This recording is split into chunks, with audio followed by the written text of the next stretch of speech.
System riding to the core. Yeah. Reppin' Inner City Left. This is the Inner City Left broadcast. Today is Monday, November 24th. I am Amin TMK alongside Amoja, Lil Tanky, Sumler, and Keita DeMuscle, the entire Inner City Left. I'm not gonna say gang. The crew. Analyst. New analyst. Professional analyst. It's not a Good gang guys. YSL is not a gang, and neither is Inner City Left. Can I ask, how have you guys been doing? Muscle, Tanky, how has your week been going? Or how was your weekend? I love the autumn. Autumn time is good time, man. Weather's changing, you know, get to see all the beauty in the ugly world. Fresh air. It is. Wow. And it's peacetime, dummy. Oh, yeah, Muscle, I don't know if you know, it's peacetime. Got Putin out there talking to Trump, talking to Zelensky like, sign the contract. It's peacetime. It's peacetime or else time. Take your ass to the corner time.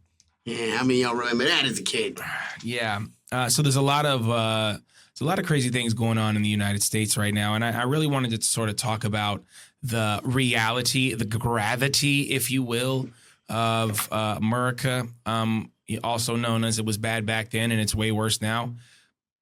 Let's get into something, because something that we talk about on Inner City Left, something that we talk about as a group, is not just AI and generative AI and what it means to artists and creatives around, but also the balls and strikes of it, which is these AI places need incredibly large data centers.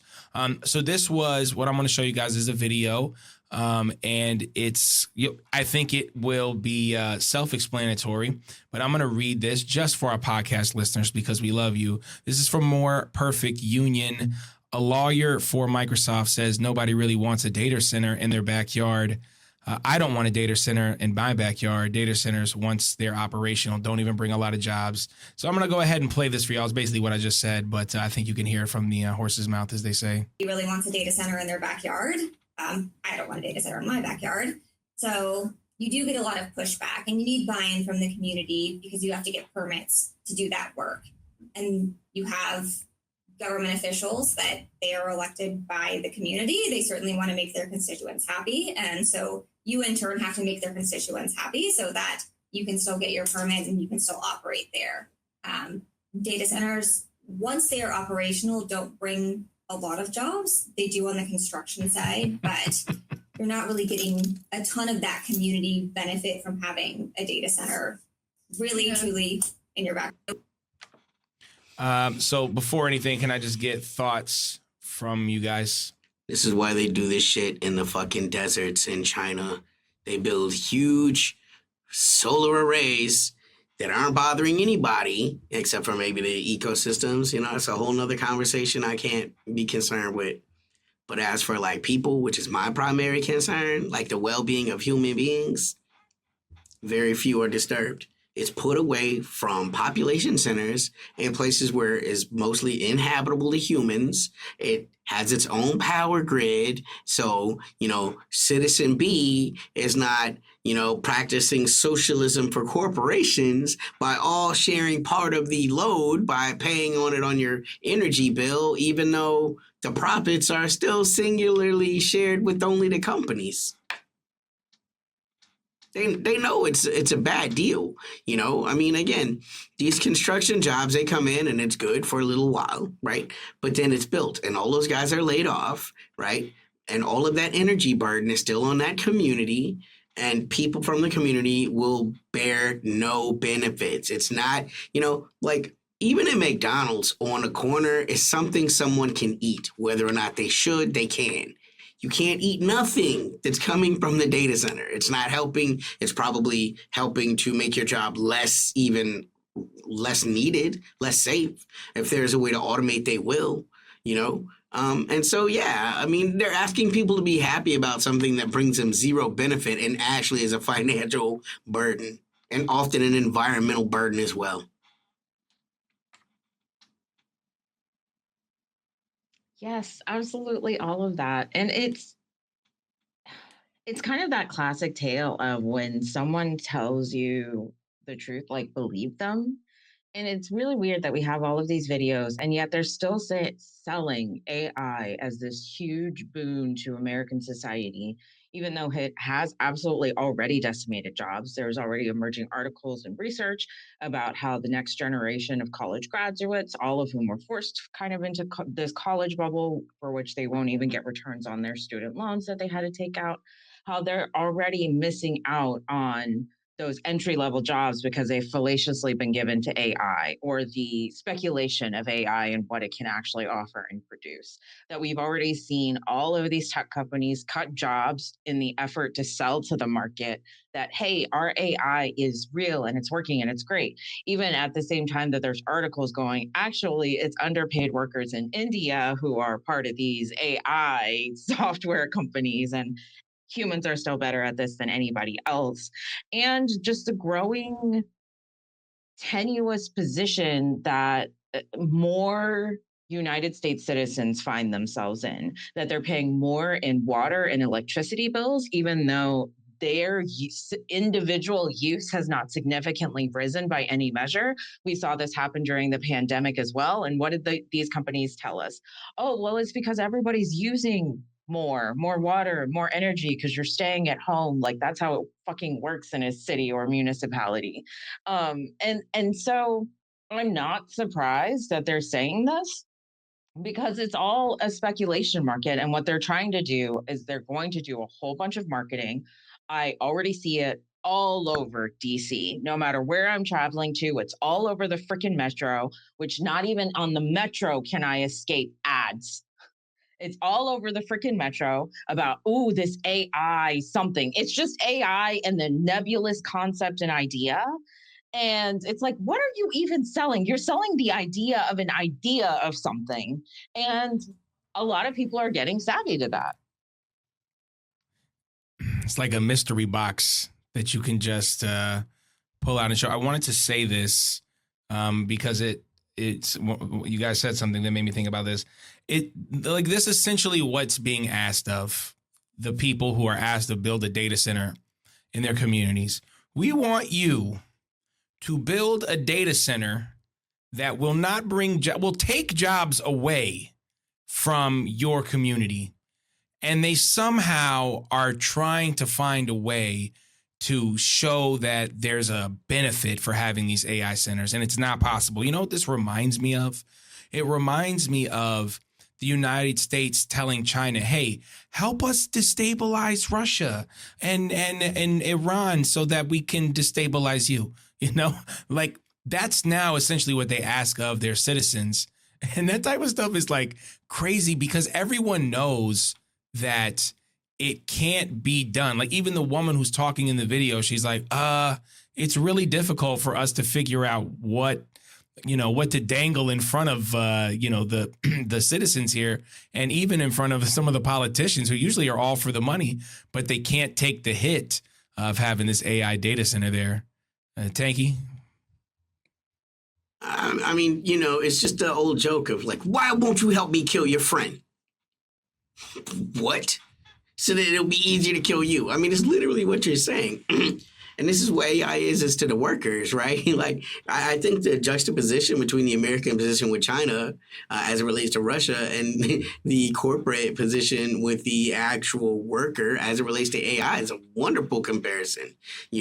Why aren't you helping us get rid of your jobs? You know what I'm saying? And it goes to the nature of how so much of this is so formulaic that it becomes easy. People think that you're getting some type of benefit when there's like you're in college, you got a paper due, and you go to your little Chat GPT and you're like, Chat GPT, I need to generate 8-paragraph essay written in the Chicago style, right? Average word count, blah, and it spits out blah, right? Like, oh, wow, look at that. But what they're doing is they're proving, right, in the corporate mind state that these are jobs that can just be programmed away, right? We don't need people that can write in this style. We don't need people that can go through the effort it takes to verify things and then write in a cogent, cohesive manner, right? In anything other than simple thoughts, right? Oh, this is this thing, hot takes, right? AI helps for the hot takeification of the world, right? Because the kind of people that know how to do that deep research and write about it in a way that again can present can pass, scholarly, muster, where people get to write about it and like you've written about your sources and this is what I've read and these are my responses to these things, right? All of that is lost when you're able to just go in and have these things artificially generated. And it's like, oh, wow, I'm cheating the system. But what you're really doing is you're helping the system cheat everyone else by saying that none of these things are essential. Yeah, great point. I want to show you guys this. Check this shit out. So for our podcast listeners, this is from Jeremy Ward, 23. We collaborate them on Inner City Left often, so check them out. Microsoft exec asks, why aren't more people impressed with AI? Mustafa Suleiman, Microsoft's head of AI events, after the company receives backlash for saying Windows is evolving into an agentic OS. Jeremy Ward is saying, why aren't you more impressed with a system that will take your job and destroy your planet?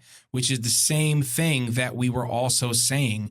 And I think it goes to this point of what is AI doing exactly, other than taking jobs away from people, other than heating up the planet. And I think spying on you. Talk about it. Talk about Sarah it. Connor looking at all y'all just crying. Sarah Connor's crying. Especially Microsoft operating system. And we all know, because this has annoyed especially us for a really long time, whether you use Apple or Microsoft, that often you buy a laptop, it comes with the operating system. It doesn't give you a choice in anything else. Is that considered a monopoly? Not according to United States law. But what Microsoft, as people started digging into what, especially with the Windows 11 update did, is it's a mass surveillance system. All of it is, where it is absolutely monitoring every keystroke that you did. And I have to say, because like people argued with us too when we were like, you should not be spying on your children's computers, and schools should not be spying on students' computers under the auspice of safety. We should be instead teaching our children what does digital online safety mean and how to protect themselves instead of just banning everything constantly. And it was just the beginnings of creating this massive surveillance online system, which is why they keep pushing to in the EU about like, oh, now you have to upload your ID. They want to know everything about you. They don't want you to ever escape being known and perceived by government agents, particularly since in the United States, for a fact, we have the research that they sell our private data all the time to whatever country wants it so that they can make more billions. So yeah, the whole point of this AI is, of course, to keep the American economy running under the speculation and once again, under a lie, and to install mass surveillance on a scale that we can't quite compute, and to replace, of course, humans, because rich people don't think certain human beings exist. And this is how we get back to eugenics arguments, always with fascism. Hey, Kita, that's a point I wanted to touch in on too, right? When you're talking about not just the government surveillance, which is terrifying, but corporate surveillance as well. You know what I'm saying? Now think about what that looks like when you have a data aggregator that is in all of your AI smart devices that looks every time you go to McDonald's. It knows when you go to the gym. It goes when you don't go to the gym. It knows the medications you're on. Because right? They're already using it to give you dynamic pricing. They're like, and this is what I'm saying. On a Thursday, you're going to pay more money because that's when you got your paycheck. Or you can sell this data to then the insurance companies that are then able to do an AI profile on what are these person's habits and what are the rates we should charge them for life insurance, for health insurance, for car insurance, right? Like that's how deep. So like thinking about all of the ways it's scary that the government is surveilling you at all times without ever even looking at the ways that the corporation's surveilling you at all times, that's just a whole nother level of dystopia. All good points. Let's keep this dystopia train rolling, everybody. I have some more things that I want to show you because the hits keep on coming. Let me remove this one. OSHA, you guys know him, you guys love him, is moving to reduce protections for workers in the arts, entertainment, and sports. The agency wants to gut a key clause which outlines protections for jobs without existing standards. OSHA's own estimates say at least 115,000 workers would be affected by the change. Y'all, we are seeing more and more workers' protections being removed. We saw a few, I think it was like a year ago or 2 years ago, something that Muscle's always talking about, which is child labor. You know, more people, more young people getting involved with, you know, working while they're still in high school. We had underage workers dying in, meat packing plants, things of this nature. And, you know, and we also talked about this a lot, Muscle, when we talked to, me and Tanky talk about, you know, the answer to, you know, upward mobility and all these other things isn't, you know, white collar jobs and always going to school. It's living wage for all employees. And you're seeing now that, you know, anything that is, really anything they can kind of get their hands on is being gutted, is being removed. And, myself, Tanky, we're both, artists, and we're in the entertainment world as well. Just like, what are your thoughts when you see stuff like this? And then, Tanky, I'll get your thoughts as well. It's infuriating because I know, like, when you look at the history of just the United States, labor rights, especially on a geopolitical scale, you know that they are absolutely built on dead bodies. Human beings were murdered in order for us to get these worker protections and rights, because at the end of the day, capital doesn't give a shit about individual human beings or community safety like it does now. And so it becomes even more alarming, particularly since, like, the concessions that were made just to end the government shutdown and what it costs, plus what the Trump administration is very clearly has been trying to do and definitely had 12 years to put this into effect. And it's not just, oh, our workers' rights and labor unions are getting destabilized, but also food safety regulations and how it all connects together at the end of the day, because they're like, we have to extract as much wealth, even though they have so much of it, more than freaking countries. And Tanky has said this too, inspired by the movies that we watch, and yet they still want more. And it's alarming too, because I honestly felt like there should be more worker protections and rights, particularly once we learned from the writer's strike and the whole entertainment industry, the actor strike as well. And you heard the conditions that they had to work in, how little protections they got, that they had to even beg for their insurance for shows that we were like, that show made millions. If it wasn't the actors or the writers who got that paycheck, who got it? And that these workers' rights protections always benefit people who are already become billionaires becoming trillionaires. And especially when it comes in an effort to replace people who complain with AI. And so then you're like, what avenue? And of course, the avenue that we always have is organized labor. We always have our community. We have each other in these dire, sick times, but that they don't want anything to exist because how was this country founded? On the enslavement and attempted genocide of the Native Indigenous people. And enslaved people don't have rights. Why do you need worker protections for people who are enslaved? And we can never forget, like, that's the mentality that we're working with this country and the industry that it was built on. And I find it so interesting too, because we're like, countries or companies still exist that absolutely killed hundreds of thousands of people, edging into millions because of the chemicals they've released, because of the workers' rights protections that they stripped away. And this is just even more bodies that don't get counted. And it's just so alarming and frustrating and infuriating.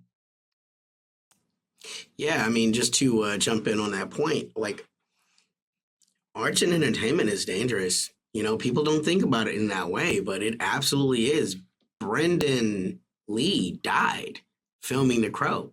People died filming the Twilight Zone movie. What was that? There was a movie that came out just a couple of years ago. They were filming, and there was a firearm incident, and it was supposed to be blanks, and that person got shot to death. It was like a very famous actor associated with that, and they were like, there was legal ramifications. I think about Alec Baldwin, right? Alec Baldwin, there it is, right? I think about wrestling, which is entertainment, right? And under that, Owen Hart died. Like, he fell off the rafters and died. Like, we need more safety and entertainment and arts, not less. And there was a time in the American conversation where these studios were small enough that you could have rage and impact and in a societal way move to bring about the type of change you want to see. I don't think that could even happen today. Like, God forbid, something happened and dear God, the regulations that already aren't there, get less, and you lose someone that does incredibly dangerous stunts, someone like Tommy Cruise or like Jackie Chan. I mean, they just do ridiculously dangerous stunts, right?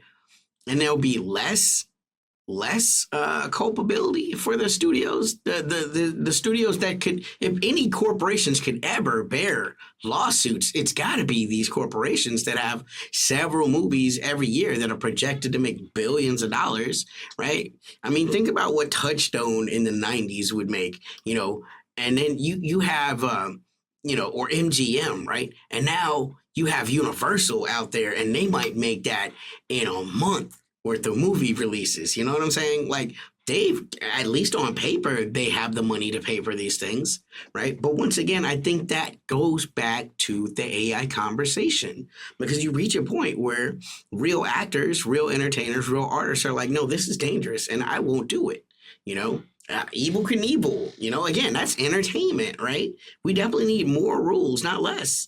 But yeah, so these people, they reach a point where they're like, I won't do it. But who can always do it? Who can never die? AI, right? The AI rendering of Tanky can do whatever dangerous thing you want, and in CGI, there's no danger for any of that. But for humans, there's consequences, and humans will more and more say no. And they'll be like, see, we didn't force the humans out of acting. They just wouldn't take these roles, because there are less restrictions on the danger that they can reasonably be put in, and less culpability for when the danger happens and they succeed. With tort reform, you can't even in a serious way, litigate against these corporations that harmed you. I think about Christopher Reeves. Imagine if that had happened, his accident that left him paralyzed had happened, in a movie, financially, he would have been taken care of in the 80s. Now it would just be like, well, acting is dangerous. Riding horses is dangerous.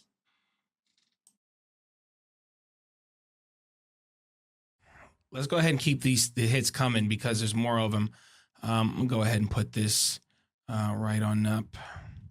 Guys, we, being a politician is not a scam. All right. And I'm tired of people talking about it like it is a scam. All right. Because you have people out there that are really pushing, and they're really pushing back against the system. And they're not taking no stuff from Donald Trump. They're not taking that stuff. And then, you see here, Marjorie Taylor Greene.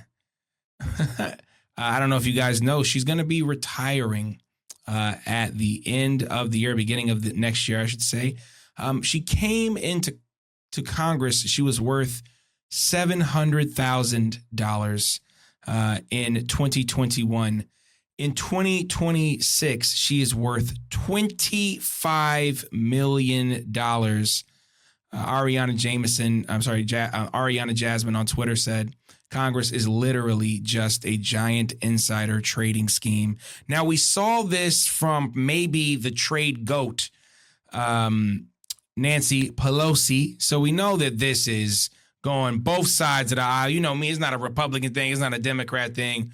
It's just a corruption thing. It's just why we win, baby. People in Ukraine say, how do you expect us to run a democracy without a little bit of corruption, man? How? How can it be done? Y'all don't do it. You got to love it, man. You got to look.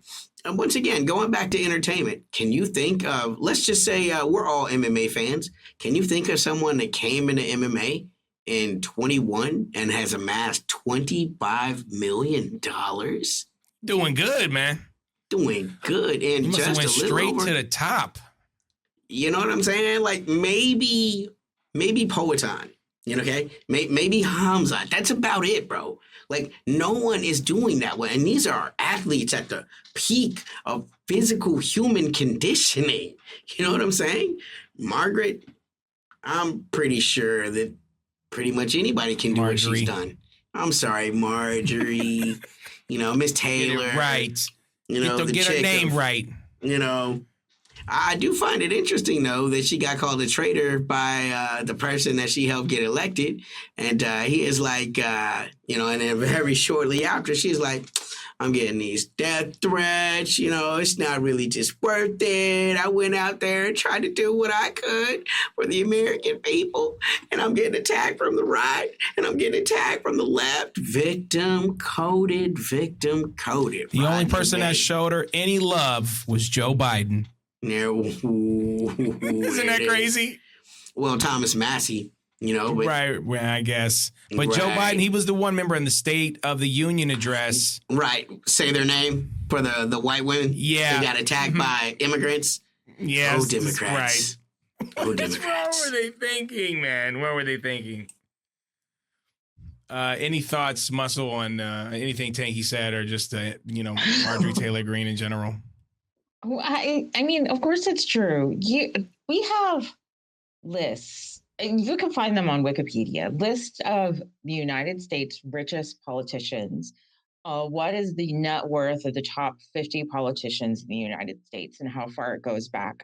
In some cases, back to the 1899.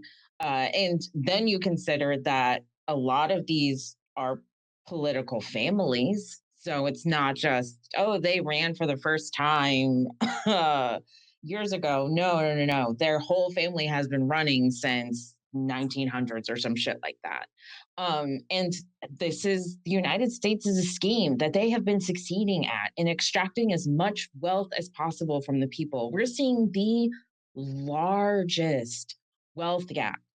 And even as Amin said, somebody's like about to become a trillionaire, and there are still people who have to beg, like, please, minimum wage cannot be $6.25 anymore or $7.25. It can't be controlled by the states anymore. It needs to continue rising with the cost of living. And so then you see these politicians and you're wondering, why aren't they voting on behalf of the people? Why aren't they representing the people? Because they're not even the same class as the people. They're making wealth and cutting deals that we can't even envision. And this is also the problem with corporations becoming people and able to make donations, because that's on paper net worth. We don't know how many more millions they've stolen through their back dealers tradings, through the corporations that they own and invest stock in, that they, through legislation, reduced the safety regulation so those corporations could make even more money and then kick it back to the politicians the next election cycle. It's all a scam, okay? The country is a scam.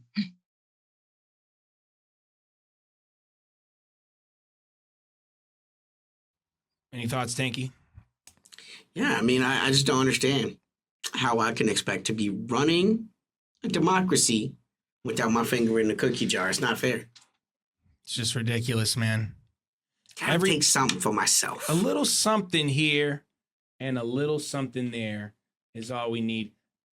Let's have a little conversation because you just mentioned this. Hey, everyone. Hey, everybody. It's like everybody. It's like you guys say scam. Let's look at this. We're some UFC fans or some MMA fans, I should say. Let me just read this for everyone. UFC met with FBI after suspicious betting in Bulgarian fight. The UFC and FBI actively working together on an investigation into an unusual betting activity ahead of a fight last weekend in Las Vegas. I think this was 2 weeks ago.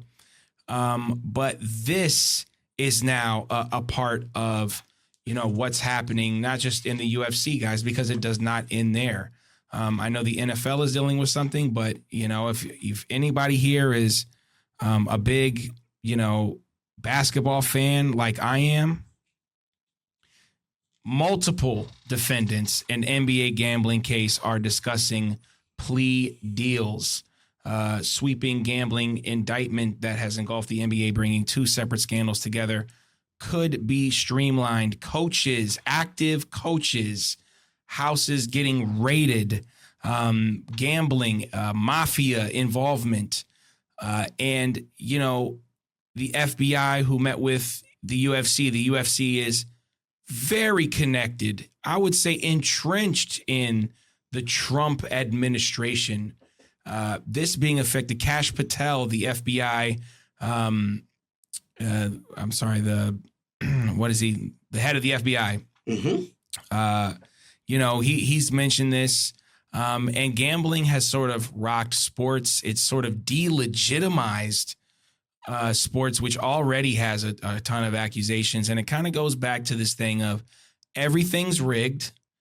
Every part of America is fixed a little bit, and it's fixed for the people in the know who can get who are part of that sort of ruling class and things like that. And if you're out here and you're just trying to exist in a regular, normal life, you're never going to reach any of these like crazy financial places, because it's about exploitation and it's about gaming the system and rigging the system. You guys are, UFC fans. Sometimes I make you sit through NBA games. What are your thoughts on this and sort of the overall sort of way that gambling has just kind of been, affecting everything? I just think about the irony of the entire situation. The two most profitable forms of vice, if we're not looking at human trafficking, right, at the turn of the 20th century, is running policy, which became the lottery, right? That was controlled by black people. Taken away, people went to jail. Madam St. Clair went to jail for it. Bumpy Johnson went to jail for it. And now anybody can go to your local 7-Eleven and get a little lottery slip. Nobody goes to jail because now the government controls it, right? And the second was sports gambling, which was controlled by people like Lucky Luciano, Meyer Lansky, Dutch Schultz, Bugsy Siegel. Those guys were going to jail for this. And now gambling is so legalized, so institutionalized, that when the gambling houses get ripped off, they go to the FBI and they get the FBI to look into it. Because God forbid, iScamBetters.com get exploited in some type of fighting scandal. You know what I'm saying? Like, the government has to protect corporations like HookedOnGambling.com. No one should be able to be fixing fights and making those guys lose money, man. The government has to look into it, get involved. I just find it absolutely hilarious that by the 21st century, these things are so normalized that you don't pay protection. Protection looks out for you because this is the moneyed class. And the government always works for the moneyed class, And Lord knows, we have to be very honest about this. Both sides want these gambling houses to continue because it's one of the best. The online betting is one of the best ways to wash money ever.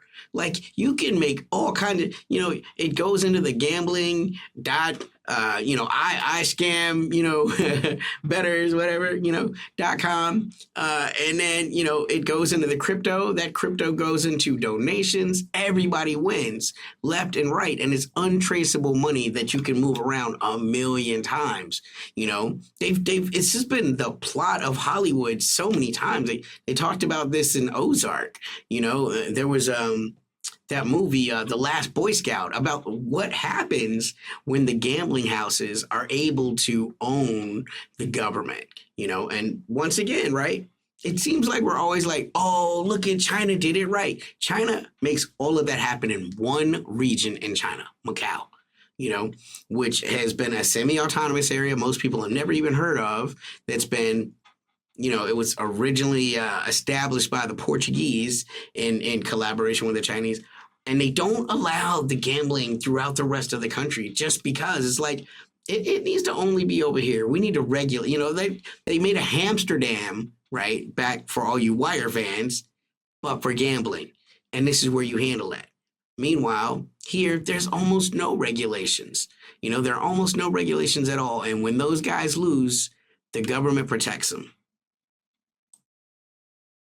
And that's a new thing. I mean, too. I'm going to get right back. Muscle, let me just say this real quick. That's a new thing.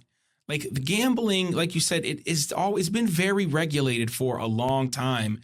And only over the last 15, 20 years have you seen so much deregulation surrounding gambling because it's so difficult for them to say no to the free money. Muscle. So this is so interesting because, interesting and also terrible. I hate gambling. I'm just going to say that up front. I hate gambling. I think it is corruptible. It absolutely corrupts, and it absolutely takes advantage of people who are in hard times. And I view it as much as the same way that I view scams. So transparency, that's how I feel about gambling. But gambling in the United States was always a illegal criminal activity for a long time, at least until the 1990s. And what's interesting with the passage of the Professional Amateur Sports Protection Act, January 3rd, 1991, or at least it passed in the House. I don't remember exactly when it was signed into law, but it recognized, oh yeah, we can't have gambling in sports. What I find interesting about what Tanky said is it's actually the states who pushed to want to control gambling again, so that they could regulate it on a state by state level. So when you're talking about like what a scheme, the states should be protecting it, it's the states who advocated for, hey, actually, federal government, you should let us gamble. We'll totally control it. Nevada was one of the first states who, of course, Nevada, where you definitely start schemes and test out schemes in the United States. So Nevada tested out like this gambling and how it continues to rock this country and put into doubt about sports. And I just hate it because it feels like one more thing that we can't enjoy without that question of, are they taking steroids on top of, are they illegally betting? Are they throwing games? Because we've all seen any array of sports. Like we're into a lot of stuff like basketball, tennis, MMA. And it absolutely puts into question like your enjoyment of the sport as well. Plus the fact that those ads are the most annoying. And I think it is just so insincere that they're like, oh, and if you need help with gambling, when the entire point is to get you addicted to the joy mechanism of winning a bet, however big or small, and that it absolutely plays on it. And of course, these players, like we already think we don't make enough money, and we're just like average human beings out here trying to survive, pay rent, pay increasing utilities. And these sports players are making millions. In the case of MMA, not millions, not anywhere close. I think when we looked at their salaries, so of course, why are they throwing fights?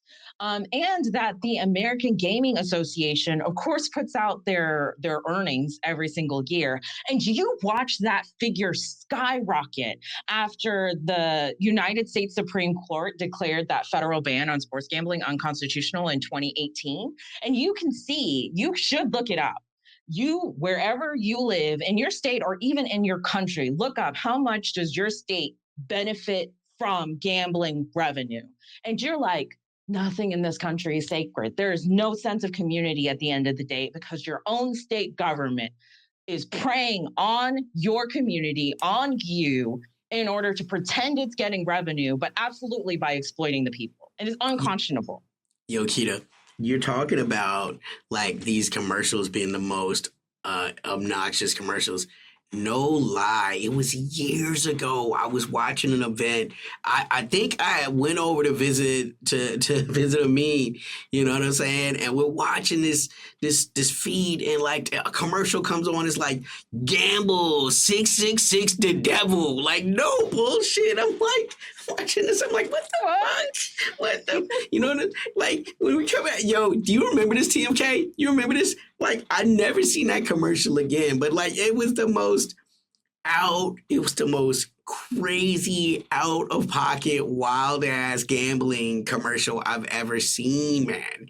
And it's just like randomly like why would I don't even gamble, but I don't know if I want to go to 666 the devil gamble casino. Like I don't know, man. They probably ain't that equitable with the loot, man. As a Muslim, see, I don't have this problem because it's haram to gamble anyway. And as you saw in that commercial, a literal devil wants you to gamble. So yeah, you know, I'm not here for it. And again, I think that's why it's so important for me to discuss gambling, because like let's you know also address sort of the elephant in the room about gambling as well. I mean, there's several elephants in the room, you know, several elephants in the room all the time in this society. But I think what it is people are desperate, man. They don't have any money.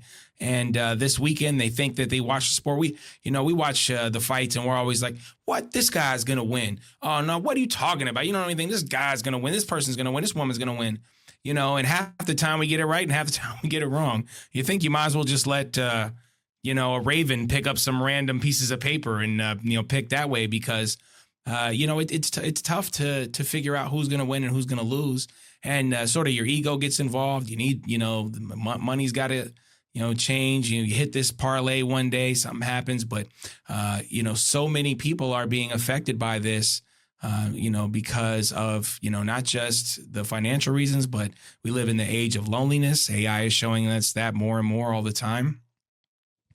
And yeah, nothing can be trusted. Don't show me any videos of like Tanky said, don't show me no videos of Tanky or Muscle with them, you know, stealing from the target. Because I'm going to tell you right now, it's not them. You know, any sort of footage. And that's the way I feel about sports, too. Like when I was talking to a friend and they were like, you know, look, I don't watch too much sports. I just feel like it's rigged. And I'm like, you should. You should. You know, it's unfortunate that that's the way that it is. But anytime Arnold Rothstein, you know, rigged the World Series in 1919. You know, and do you honestly believe that nothing has ever been rigged since then? Like, is Arnold Rothstein just like singularly genius? Are rigged. They're rigged in the United States, and you always see this at the Olympics because the United States literally impoverishes other countries around the world to the point, how can they ever invest in sports? And then here we are investing in sports and steroids to make sure that our athletes are great, and then push it through like, oh yeah, we're just the best country in the world, and it's all built on a lie. Like that's part of the propaganda. We're all a scheme. Yeah, not trusting sports. Yeah. I just want to enjoy something in this country. No, you can't. No, you're not allowed to. There's one last thing I wanted to touch on, if that was okay, guys. And we haven't had Matt in a while, but we should still talk about it. And let me get this off of here. As you can see, it's a work in progress. We are here with, you know, the YouTube life. But how about this? Tens of thousands of people were detained and deported during the U.S. government shutdown. As most government businesses halted during the shutdown, immigrant agents continued their raids. We also know that lots of data is never going to come out for the times that the government was shut down. And again, reporting agencies down as well. And, you know, this goes back to the sort of my main point of the United States is a dystopia, because really at any time someone can just kind of kick in your house and take you. There are no rules. There are no laws, especially, you know, when you're black or brown or you are against sort of the general, you know, American status quo ideas. We've seen sort of the Donald Trump team. They were being and moaning when Biden was here talking about freedom of speech. But now, you know, if you say anything, you know, who knows? You could be deported. You could be detained. We already had American citizens detained. And in general, a lot of people, when we were in L.A., me and Tanky, were asking us sort of about ICE. And, we did an episode with Matt, and people were reaching out and saying, appreciate the work that you guys are doing. But, it's still going on. It went on with Biden. It's still going on now. No reporting. And the U.S. dystopia continues. That you can just get snatched out of your house. Any thoughts on this, guys? It's horrifying for sure. And it speaks to, I hate that the country who was so good, alarmingly good at human trafficking, here hundreds of years later continues the tradition. But that's what this is. We don't know where these people are coming from. And it's been because I think they had either a Senate or House hearing where U.S. citizens were like, I got detained and it was horrific, the conditions that I was put under. And how we talked about this years ago when it was AOC is crying at the fucking border, but not actually doing anything about it. In all white, and here in we heels. Yeah, all white in heels, looking like the freaking Madonna over there. Symbolism, because that's all the American propaganda is. And here we are where the horrificness of the way people are being detained. There is no due process. They're not asking for IDs. Here in DC, we talked about it too. They made DC residents especially have to get real IDs. And it was a fucking ordeal having to get those real IDs, that if one bill didn't put your address exactly like another fucking bill, you can control that, it felt impossible to get a real ID, or at least you had to keep going back and redoing the paperwork and begging companies to please match addresses across everything. And these ICE agents are not even looking at people's IDs. They're just grabbing whomever they can. They're going into schools, churches, into immigration court to snatch people who are literally following the law. But then you think about it and it's what does following the law in the United States mean when that law is often contradictory, obscure, vague enough that the Supreme Court at any point can overturn it or say, hey, I interpret this differently. And that when we warned folks about this, hey, it's not just prison abolition. It's not just abolish the police and abolish ICE. There's a reason these things don't exist, because they are always mechanisms for fascism, that they are always mechanisms for increased human cruelty on a scale that nobody in their generation should ever want to see. And yet here we are having to live it. And yeah. Tanky, any thoughts? Yeah, that's really it, though. Sometimes it's hard to formulate, thoughts on so much loss and human pain and suffering. It's except to say that none of it is accidental. You know what I'm saying? Right. This is the inevitable result of being subject to citizenry in a place that prioritizes people. You know what I'm saying? That's the key. None of this is built for the betterment or sustainability of the people at large. In many ways, it's still an outgrowth of the medieval kind of, we're the peasantry. All that we have to do is stay alive and produce. That's, the real important people, the knights, the lords, all of that, and that language still exists to this day, down to landlords. You know what I'm saying? It's always the moneyed class that matters. Their well-being is important, and even they don't matter in the face of the corporate need.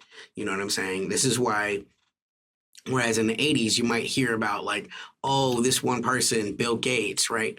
It's really not about even these billionaires these days. It's more important the organizations that they represent. You know what I'm saying?